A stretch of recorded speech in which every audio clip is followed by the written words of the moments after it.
YCP వలలో పడొద్దు, deputy CM డిమాండ్లు. పార్టీ క్రమశిక్షణ అతిక్రమణే.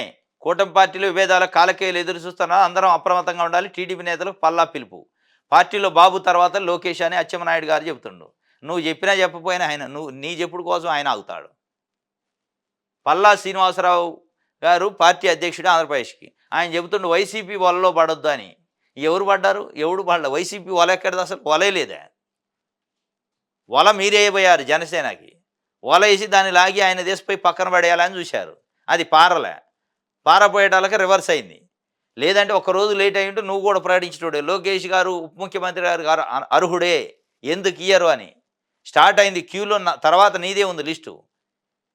ఎప్పుడైతే చంద్రబాబు నాయుడు గారు ఎవరు మాట్లాడొద్దు అన్నారో, ఇక నువ్వు మళ్ళీ వచ్చి బయటికి చెప్తున్నావు వైసీపీ వలలో పడొద్దు అని. వలలో పడొద్దు. ఆయన వల ఎత్తే కదా పట్టడానికి.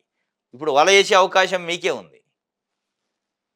ఏదో వేశారు, ఒక ఒక గోల్ వేశారు.